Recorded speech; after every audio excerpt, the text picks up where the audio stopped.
Olá pessoal, nós continuamos então aqui com a nossa maratona de linguagem C e na aula de hoje falando um pouquinho sobre comandos de repetição. Você já ouviu falar dos principais comandos de repetição da linguagem C? Sabe para que eles servem? Sabe como construir códigos que podem ser repetidos facilmente, generalizando aquela solução para vários usuários, várias situações, vários registros? Ainda não? Então vem com a gente que na aula de hoje nós falaremos tudo sobre comandos de repetição em linguagem C. E na aula de hoje, então, como eu falei, nós vamos trabalhar um pouquinho com esses comandos de repetição, os comandos de repetição que são muito utilizados em linguagem C e que permitem que a gente otimize muito o nosso código. E eu gostaria de iniciar falando para vocês que a repetição de códigos é algo extremamente comum em programação, porque é por meio delas que eu consigo construir programas, construir sistemas mais complexos, mais elaborados e que solucionam questões do dia a dia de maneira mais efetiva, mais contextualizada e também mais simplificada. Pensem na seguinte situação. Nós vimos no passado aqui diversos exemplos cotidianos, diversos exemplos da vida real em que eu resolvia problemas, mas para um usuário só, um registro só, um dado só. Um exemplo clássico, tá? Eu posso calcular até agora com as ferramentas que eu vi, eu posso calcular a média para um aluno, mas se eu quiser calcular a média para toda uma turma eu não consigo. A menos que eu fique lá executando o sistema várias vezes, reiteradamente, diversas vezes.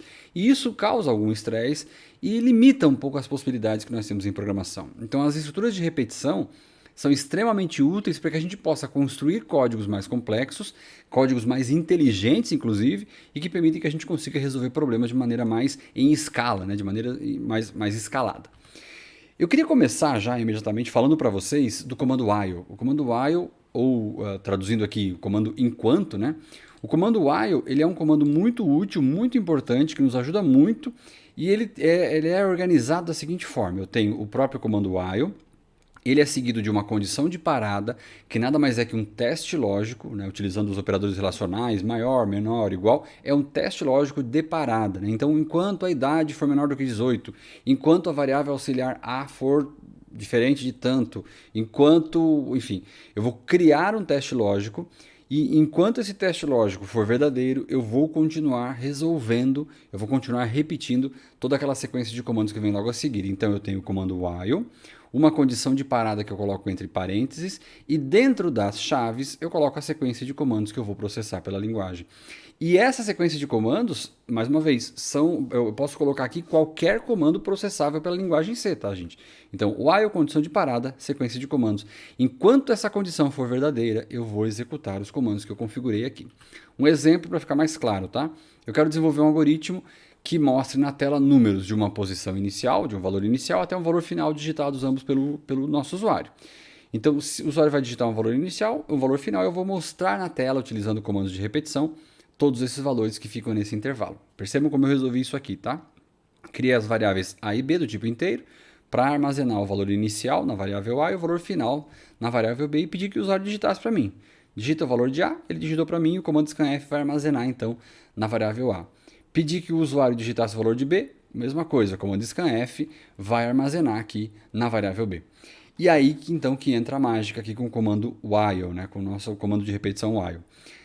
O comando while, condição de parada, enquanto A for menor ou igual a B, esqueçam esse palitinho aqui que é o meu cursor, tá? Então, enquanto while, né, o A for menor ou igual a B, percebam os parênteses, ele vai executar essa repetição aqui, vai ficar rodando aqui dentro nessa repetição. Então, enquanto A for menor do que B, isto é, o valor inicial for menor ou igual ao valor final, ele vai ficar repetindo para a gente. E o que eu pedi que ele repetisse? Printf, para botar na tela o valor de A, do tipo inteiro, né? Bota na tela o valor de A e incrementa o valor de A. Então, A recebe o próprio A mais 1. Vamos para o nosso teste para a gente poder entender bem o que eu estou dizendo aqui. Eu pedi que o usuário digitasse o valor de A, ele digitou 5. Pedi que ele digitasse o valor de B, ele digitou 10. Tudo isso são as nossas entradas aqui, né? E aí a gente começa a repetição while. Primeira coisa da repetição while é a pergunta, a condição de parada é o teste lógico. O A é menor ou igual a B? Quanto é que eu tenho no A? Tenho 5. Quanto é que eu tenho no B? Tenho 10. 5 é menor ou igual a 10? Verdadeiro. 5 é menor ou igual a 10. Então, executa a nossa repetição, que é fazer o quê? Coloca na tela o valor de A, que eu tenho quanto? Tenho 5. Incrementa o valor de A. A recebe 5 mais 1, que é 6, agora o A vale 6. Ele volta para a repetição. 6 é menor ou igual a B? Quanto é que eu tenho em B? Tenho 10. 6 é menor ou igual a 10? é menor ou igual a 10. Então, bota o 6 na tela e incrementa. E assim ele fez.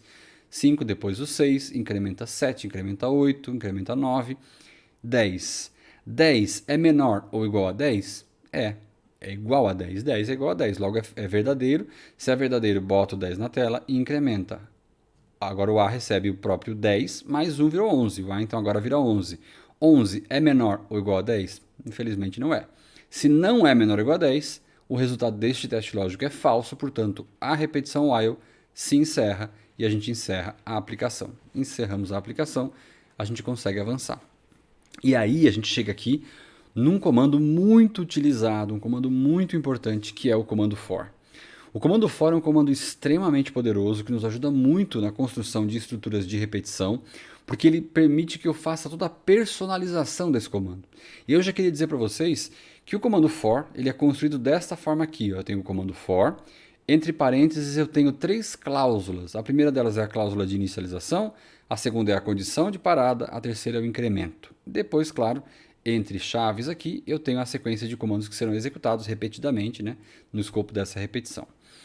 Explicando rapidamente para vocês, o que é uma inicialização? Inicialização é porque o comando for ele pode trabalhar com uma variável de controle, uma variável que vai acompanhar essa interação. Eu quero repetir 100 vezes, então essa variável vai ficar controlando as interações, né? Porque quando chegar no 100 ela encerra. Então eu vou inicializar essa variável de controle com um valor. Eu quero que ela comece em 1, quero que ela comece em 10, porque a partir dessa perspectiva ela vai ficar acompanhando para a gente. A condição de parada são os critérios que eu vou criar para encerrar a repetição. Para encerrar, então, enquanto a variável auxiliar A for igual a 100, encerra porque quer dizer que ele já repetiu 100 vezes. É o teste de lógico de parada que eu vou especificar para limitar, né, a atuação do comando de repetição for. É quando ele vai parar mesmo, quando eu quero que ele pare. Né? E o incremento é uma cláusula que eu vou configurar para dizer como que eu vou incrementar essa variável de controle. Vocês viram que no slide anterior a gente fez na mão mesmo, né? A recebe A mais 1. Aqui eu consigo configurar no próprio comando for esse incremento e digo, olha, eu quero que ele aumente de 1 em 1, de 2 em 2, essa variável de controle. E aí a gente vai controlando, vai tendo um controle mais amplo sobre tudo isso. Vamos ver um exemplo que eu acho que faz mais sentido para a gente, tá, gente? Vamos lá. Mesmo exemplo anterior, quero colocar na tela números que vão de um valor inicial até um valor final, digitados pelo usuário. Fiz as minhas entradas, né? Então pedi aqui, digita lá o valor de A, gravei na variável A, digita logo o valor de B, gravei na variável B, e aí a gente tem o comando for. No comando for, eu tenho lá for, entre parênteses, eu tenho as 3 cláusulas separadas por um ponto e vírgula, percebam aqui. Ó. Então, a primeira cláusula é a inicialização.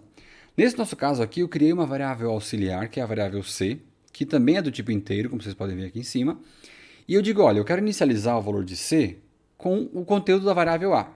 Então o usuário digitou para mim lá 5, C passa a valer 5 nessa inicialização.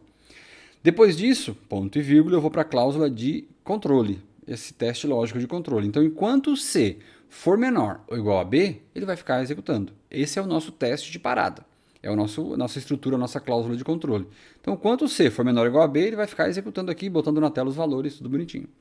Ponto e vírgula, e a gente parte para a próxima cláusula, terceira e última, que é o incremento. O que é o incremento? É como que eu vou aumentar o valor de C.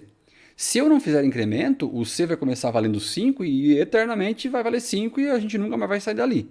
Então eu coloco aqui o incremento dizendo, olha, eu quero incrementar de 1 em 1. E aí a gente utiliza aquele operador de incremento mais mais. Quando eu boto a variável mais mais, cada vez que isso for executado, ele pega o valor da variável, incrementa mais 1 e altera o valor da variável. Então, se era 5, C++ vai deixar a variável C valendo 6, depois valendo 7, depois valendo 8. É isso que faz o operador de incremento mais mais. Então nós temos 3 cláusulas. A inicialização, que vai dar um valor inicial à variável C. Eu tenho o teste de parada, né? A condição de parada é um teste lógico que vai resultar em verdadeiro ou falso. E enquanto ele for verdadeiro, a gente faz a parada. E eu tenho o C++ aqui, que é o nosso incremento. E depois a gente vai ver que eu posso configurar de várias outras formas. Tá? Mas vamos lá. Variável auxiliar C é ela que controla as nossas interações, as nossas repetições. E eu, enquanto estiver repetindo, o que eu quero colocar na tela? Eu quero colocar a variável C, o conteúdo da variável C. Então, printf, %i, /n, para deixar aquela linhazinha, né? Variável C. Vamos para o nosso teste aqui. O usuário digitou 5 no começo. Depois ele digitou 10 na variável B. Então, ele quer um intervalo de 5 até 10. E a gente começa. C começa valendo A, que é 5. Então, o primeiro valor de A é 5, C vale 5. 5 é menor ou igual a B, que eu tenho 10 em B? Bom, é menor ou igual a B. Vamos lá, segue a vida. E o que eu faço quando essa variável quando esse teste lógico for positivo? Executo a repetição e dentro da repetição eu tenho um printf, que é um comando de colocar coisas na tela que ele vai colocar o valor de C. Neste momento, no meu C, eu tenho 5 dentro dele, então foi para a tela o 5. Executei a repetição, agora eu pulo lá para o incremento. Antes de executar novamente, eu faço o incremento. C++ significa que o C recebe o próprio C mais 1. No C eu tinha 5. 5 mais 1, 6. Agora o meu C vale 6. E eu volto para a repetição. Tá? Aqui a inicialização eu faço só uma vez, eu vou para a checagem. 6 é menor ou igual a 10? É. Então bota na tela o 6, está aqui ele, incrementa, agora vale 7. 7 é menor ou igual a 10? É. Bota na tela, incrementa e assim por diante até o 10. 10 é menor ou igual a 10? É. Bota o 10 na tela, volta e incrementa, agora 11. 11 é menor ou igual a 10? Não é mais. Se não é, encerra a repetição e encerra o for. E aí a gente vai ver, pessoal, que eu posso omitir algumas cláusulas do comando for. Eu posso retirar algumas cláusulas do comando for. Eu posso, por exemplo, fazer com que o comando for ele trabalhe sem a cláusula de inicialização, sem a condição de parada, sem o incremento. Né? Tudo isso a gente pode fazer também com que o comando for ele trabalhe de maneiras diferentes, de maneiras específicas, fazendo com que a gente consiga trabalhar sem determinadas cláusulas. Então, no caso da inicialização, eu posso retirar a cláusula de inicialização, fazendo com que a estrutura do for não conte mais com a cláusula de inicialização, como esse caso aqui. Ó. Eu utilizei a variável a para utilizar esse controle, não inicializei ela, porque a própria variável a já foi digitada pelo usuário aqui em cima, eu vou seguir o baile. Só que eu tenho que manter o ponto e vírgula. Tá? Quando eu quiser omitir uma cláusula, eu vou manter o ponto e vírgula. Se eu não quiser ter uma condição de parada, não tem problema nenhum. Inicialização de variáveis, ponto e vírgula, sem condição de parada, ponto e vírgula mais uma vez. E eu tenho agora aqui o incremento de mais um. Aqui não tem nenhum problema, eu posso omitir, ele vai funcionar. Só que, como eu não tenho condição de parada, eu vou entrar num loop infinito. Porque eu não disse para o comando for o que ele tem que fazer para parar, para encerrar. Então, como eu não disse, ele vai ter essa característica, ele não vai parar. E por fim, eu posso omitir o incremento. Eu tiro o incremento do próprio comando for, como vocês estão vendo aqui, ó, e posso trazer o incremento para dentro dos comandos de repetição, que serão repetidos. A gente pode estruturar da forma como a gente quiser, tá? Não tem nenhum problema. A gente pode fazer dessa maneira. Então eu consigo omitir cláusulas do comando for, lembrando que ao omitir essas cláusulas, lembrem de manter o ponto e vírgula, para que a linguagem possa entender o que é a condição de parada, o que era a condição de inicialização que foi omitida, ou mesmo o incremento que foi omitido, sem nenhum problema, tá? E o incremento do comando for? O incremento do comando for nós já vimos que pode ser aquele incremento clássico que nós vimos lá com o C++, né, com a cláusula de incremento, o comando de incremento mais, que vai incrementar mais uma unidade naquela variável, mas eu posso ter controle total sobre isso também. Eu posso controlar aqui, por exemplo, se eu quero incrementar de 2 em 2 unidades, então C recebe C mais 2, de 5 em 5, C recebe C mais 5, C recebe C mais 10, C recebe C menos 1, eu posso fazer negativo também, eu posso fazer decremento, então eu tenho controle total sobre isso, inclusive tenho controle total até para fazer com que o usuário digite para mim uma informação. A cada nova interação, o usuário vai digitar para mim essa nova informação. Percebam o poder que eu tenho no comando for. Eu tenho um controle total sobre todas as 3 cláusulas, especialmente sobre a cláusula de incremento, que ela é tão útil para a gente. Né? Sei lá, quero mostrar números de 2 em 2, eu coloco lá C recebe C mais 2 e a variável de controle vai sendo incrementada de 2 em 2, fazendo com que a gente tenha lá um controle total sobre esse processo inteiro. Pessoal, e o uso da vírgula? O comando for também, aqui na linguagem C, ele permite que eu faça o controle de 2 variáveis simultaneamente. Vejam só isso aqui. Ó. Eu quero lá que a variável i seja incrementada de 0 até o infinito, de 0 até 100, e que a variável j vá de 100 até 0. Percebam, controles independentes sobre 2 variáveis ao mesmo tempo. Então aqui eu tenho o comando for, tenho lá 2 variáveis, a i e a j, tenho o comando for, tenho lá a primeira cláusula de inicialização, percebam, ela é mais complexa, tem uma vírgula aqui separando as duas. Então eu inicializo a variável i igual a 0 e a variável j igual a 100. Separo isso por uma vírgula. Ponto e vírgula. Esse ponto e vírgula encerra a declaração, essa cláusula de inicialização.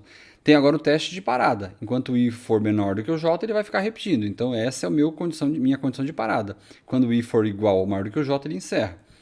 E eu tenho ponto e vírgula e agora venho as cláusulas de incremento ou decremento. Então tá lá, i mais mais, isto é, o i vai sempre sendo incrementado de 1 em 1, por isso que ficou lá o i com 0, depois foi para 1, depois para 2, 3, então ele vai aumentando de 1 em 1. boto uma vírgula e tenho j menos menos. Esse comando diz o seguinte, olha, incrementa o i em mais 1, mas decrementa o j em menos 1. Então eu tenho lá o i indo de 0 até infinito, até 100, e o j indo de 100 até 0. Então percebam que com um único comando eu tenho controle total sobre duas variáveis simultaneamente. E aí esse meu printf está montando esse textinho lá na tela. Ó. Printf i é igual ao valor de i e j é igual ao valor de j. É o que ele bota lá, né? I é igual a 0 e j é igual a 100. Depois na próxima iteração, o que ele faz? Aumenta 1 no i e diminui 1 no j. Então bota lá, aumenta 1 no i foi para 1, diminui 1 no j foi para 99. E assim sucessivamente. Percebam, numa única linha, num único comando, eu consigo fazer a construção, fazer o controle de mais de uma variável, tamanho ou poder, né, que a gente tem aqui no comando for. Eu posso utilizar também o comando for para variáveis do tipo char. Percebam aqui, ó, eu tenho lá a variável c, que é do tipo char, e eu já falei para vocês que todo dado do tipo char ele é armazenado como se fosse um número inteiro, e nós fazemos a linguagem C faz essa correlação com a tabela ASCII2 de caracteres, então tem um determinado número inteiro que corresponde à letra A, então eu posso fazer inclusive operações aritméticas com isso, eu vou demonstrar isso para vocês agora. Então eu tenho lá, ó, o for, né, inicializando a variável c, que é a nossa variável auxiliar para esse caso aqui, inicializando com a letra A. Percebam, é char, eu estou usando aspas simples aqui para fazer essa atribuição. Ponto e vírgula, essa é a minha inicialização. Ponto e vírgula. Condição de parada, enquanto c for menor ou igual a z. Então, enquanto c for menor ou igual a z, ele vai ficar repetindo. Percebam que interessante isso aqui. Ó. Eu tenho uma variável do tipo char e eu estou usando as letras mesmo para fazer as comparações e tal. E depois vou usar um operador de incremento, C++. Isto é, vou chutar aqui, tá? Vamos supor que na tabela ASCII2 de caracteres a letra A corresponde ao número 65. Então, quando eu boto lá 65 mais 1 é 66. Na tabela ASCII2, qual é a letra correspondente a 66? É a letra B. Então, ele bota a letra B na tela, incrementa, vai para C, para D e assim por diante, que é o que nós temos aqui. Ó. É basicamente o que nós temos aqui também. Certo, pessoal? Esse é o comando for extremamente poderoso, extremamente completo e que permite que a gente faça muita coisa legal com ele. Agora vamos conhecer o comando do while, que é um outro comando interessante também que vai fazer com que a gente entenda melhor as possibilidades da repetição na linguagem C. O comando do while ele se organiza dessa forma: do while, e aí depois do do eu tenho a chave aqui que vai definir a sequência de comandos que eu vou construir. Depois eu tenho o while e tenho a condição de parada. Percebam a posição da condição de parada. A condição de parada está no final do comando do while. E isso faz com que esse teste lógico de parada somente aconteça depois que pelo menos uma vez essa sequência de comandos tenha sido executada. Então o comando do while ele é utilizado sempre que eu desejo que pelo menos uma vez essa sequência de comandos seja executada. Ele não tem diferença nenhuma em relação ao anterior, ao while. Só que a única diferença é essa. O teste lógico, a condição de parada é feita ao final. Portanto, a sequência de comandos é executada pelo menos uma vez sempre. E aqui eu tenho um exemplo para vocês. Eu quero criar um menu na tela. Eu dei para o usuário aqui as opções, né? São 3 opções que ele pode digitar. Então tem lá a opção 1, opção 2 e opção 3. Ele vai escolher uma dessas opções. Mas se porventura ele escolher qualquer opção diferente de 1, 2 ou 3, eu quero que o menu seja repetido na tela. Então o que eu fiz aqui? Coloquei a opção do, abre chaves e fecha chaves. Usei aqui com vários comandos printf para montar na tela o menuzinho para ele, como a gente está vendo aqui em cima, né? E depois eu tenho lá o comando scanf para fazer a leitura daquilo que ele vai digitar. E aí o intervalo está bem definido, ele pode digitar o 1, 2 ou 3. Qualquer coisa abaixo de 1, portanto menor do que 1, e qualquer coisa maior do que 3 está fora do intervalo válido, tem que repetir. Então eu usei aqui o comando while e configurei, olha, enquanto o i for menor do que 1, ou, essas duas barrinhas aqui, representam um operador relacional ou, que nós já vimos aqui em outra aula, quando nós falamos dos operadores relacionais também, tá? Então, enquanto o i for menor do que 1 ou o i for maior do que 3, repete. Isto é, esse operador ou, ele faz o quê? Ele vai checar os dois testes lógicos e se qualquer um deles for verdadeiro, ele retorna verdadeira a toda a expressão. Então, nesse nosso caso aqui, se o valor for abaixo de 1 ou for acima de 3, significa que está fora do nosso intervalo. E estando fora do nosso intervalo, ele retorna verdadeiro e o do while repete a opção do menu também. Até que o usuário digite para a gente um valor dentro do nosso intervalo, né? 1, 2 ou 3. O que for abaixo de 1 ou acima de 3 tem que ficar fora. Logo, quando ele digita isso, esse teste lógico aqui dá verdadeiro e a repetição torna a acontecer, certo? Bom, o cara digitou para a gente um valor válido, 1, 2 ou 3. Se ele fez isso, eu vou lá colocar na tela então o valor que foi escolhido. Então você escolheu a opção 2 ou você escolheu a opção 1 e a gente encerra aqui. Perceba que eu tenho a possibilidade de criar um menu que ele vai, pela primeira, no momento da primeira execução, ele vai ser mostrado na tela. E só depois eu vou fazer a checagem, só depois eu faço o check do teste lógico para ver se ele é verdadeiro ou falso, para continuar repetindo ou para encerrar. Então essa basicamente é a diferença do while com a estrutura de repetição simplesmente while. Né? Depois a gente faz um resuminho aqui, vocês vão entender bem essa diferença. Dois comandos importantes para a gente visitar agora, o comando break e o comando continue. O comando break eu vou tentar resumir bastante aqui e simplificar para vocês. O comando break é utilizado quando eu quero interromper de forma abrupta a repetição. Eu quero encerrar a repetição. Encontrou o break, cancela toda a repetição e segue o programa, tá? E o comando continue, ele é utilizado quando eu quero encerrar aquela interação. Então eu vou explicar a diferença, tá? Quando o comando continue é executado, todos os comandos restantes daquela repetição, daquela interação, eles são ignorados, mas ele retorna para o início da repetição e continua a interação. Eu tenho que executar lá 50 vezes uma repetição. Lá na interação de número 25, ele encontrou na metade um comando continue, porque eu usei um teste lógico qualquer lá, uma condição foi satisfeita e o comando continue foi executado. Ele simplesmente para de executar os próximos comandos daquela interação, mas retoma para a próxima interação. O comando break não, ele encerra a repetição e eu vou mostrar para vocês aqui com um exemplo para que a gente possa entender claramente. Vejam esse exemplo aqui, eu tenho aquele nosso algoritmozinho em que o usuário vai digitar um valor inicial e um valor final e eu quero mostrar na tela esses valores em sequência. Então a gente utilizou aqui uma estrutura de repetição while, eu tenho lá as leituras normais como a gente já viu, né? Digite A, digite B e tal, os scanfs fazendo o armazenamento. E eu tenho um while, enquanto o A for menor ou igual a B, ele vai repetir. Mas vai repetir o quê?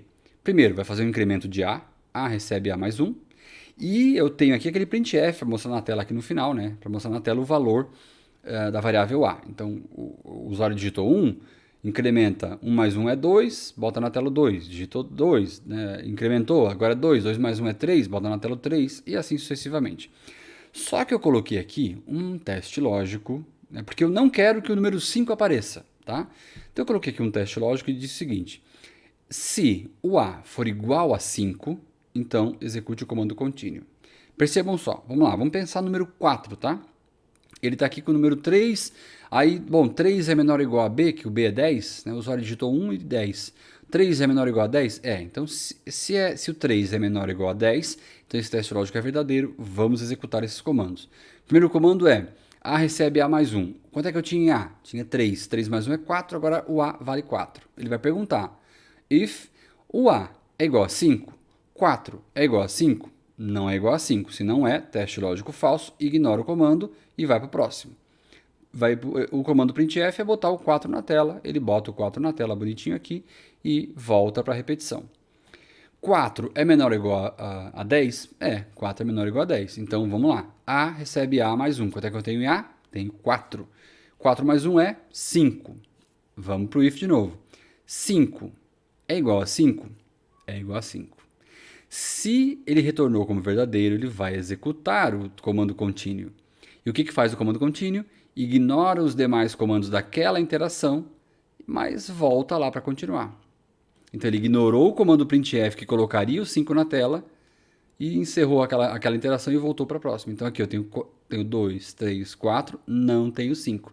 Porque quando ele encontrou o 5 aqui, que o A virou 5, 5 foi igual a 5, ele deu o comando continue, que encerrou esse comando printf, ignorou tudo que vinha depois e voltou para a próxima interação, fez um novo incremento. Aí aquele 5 que não foi mostrado virou 6, depois virou 7, assim por diante. Então ele ignora os demais comandos. Então percebam que aqui, utilizando o comando continue, eu fui do 2 até o 11 e só pulei o 5. Porque foi o que ele fez, ele ignorou aquela interação. As interações seguintes continuaram. Mas vamos ver então a diferença do comando break. No comando break, eu tenho o mesmo programa aqui, vejam só, mesma coisa, tá? Digitou o valor de A, digitou o valor de B, o comando while, enquanto o A for menor ou igual a B, tudo igualzinho. Só que agora, ao invés de continue, que eu comentei aqui, eu tenho o comando break. Perceba o que acontece. Quando o A vira 5, ele pega aqui, ele imprimiu na tela o 2, o 3, o 4, agora o A vale 5. 5 é igual a 5? É, verdadeiro. Então, vai lá e executa o comando break. O que faz o comando break? O comando break não ignora só aquela interação, ele mata completamente a repetição. Então percebam, ele botou lá 2, 3, 4, encontrou o 5, executou o comando break e encerrou a repetição. Percebam, no comando contínuo, ele só ignorou aquela interação que botaria o 5 na tela, mas as demais ele continuou. No comando break, ele ignora toda a repetição. Não importa o que falta fazer, ignora, encerra ela, sai dali, ignora. Percebam o poder que a gente pode utilizar, que a gente pode ter com os comandos break e continue. Eu posso ter um controle mais fino ali das minhas repetições, posso fazer os meus testes lógicos, como eu fiz aqui com o if, e dependendo da condição que for encontrada ali, eu encerro a repetição. O usuário digitou sair, então encerra, para de repetir e sai dali. Então a gente pode fazer essas checagens, a gente pode fazer esses testes. Resumão para vocês. Comando while, eu tenho aqui o while, o teste lógico acontecendo no começo e os comandos que são executados. Vou pular para cá. Comando do while, eu tenho do, os comandos que são executados e o while com o teste lógico no final. Então aqui eu checo no começo, aqui eu checo no final. Se o teste lógico já for satisfeito no começo, ele não executa nenhuma vez. Aqui ele só vai olhar no final. Primeiro, pelo menos uma vez, ele vai executar esse conjunto de comandos e aí fica mais tranquilo, tá? Comando for, como a gente viu, né? 3 cláusulas para o comando for, inicialização de variáveis de controle, checagem de testes lógicos de condição de parada e o incremento, né? Então, eu vou inicializar a variável de controle, vou dizer quando que eu quero que ele pare e vou dizer como que eu quero que ele vá contando aquela variável de controle. Se é mais um, se é menos um, né? E aqui embaixo a gente tem várias formas de organizar o comando for, omitindo as cláusulas como a gente viu nessa aula, né? Eu posso construir outras cláusulas de incremento diferentes, ao invés de ser ali o C++, que incrementa de 1 em 1, eu posso botar de 2 em 2, de 3 em 3, eu posso usar leitura de variáveis. Ixi, a gente pode fazer muita coisa legal com o comando for. Pessoal, isso é tudo por hoje, né? Isso é tudo para a nossa aula de hoje. Eu espero que vocês tenham gostado aqui das nossas estruturas de repetição. Elas são muito poderosas, muito úteis e ajudam muito aos programadores no sentido de construir softwares, construir sistemas que sejam mais inteligentes, que sejam mais complexos e que sejam generalizáveis, isto é, que possam ser aplicados em vários contextos, em vários cenários, inclusive repetindo para um conjunto de dados semelhantes. Beleza? A gente segue, tá? Na próxima aula vamos continuar falando desse assunto, vai aprofundar um pouquinho melhor esse assunto, inclusive com exemplos, com lista de exercício, e eu conto com a audiência de vocês, conto com a participação de vocês, deixem comentários, façam comentários, a gente gosta de estar recebendo esse feedback também. Pessoal, um grande abraço e a gente se vê na nossa próxima aula, no nosso próximo encontro. Até mais!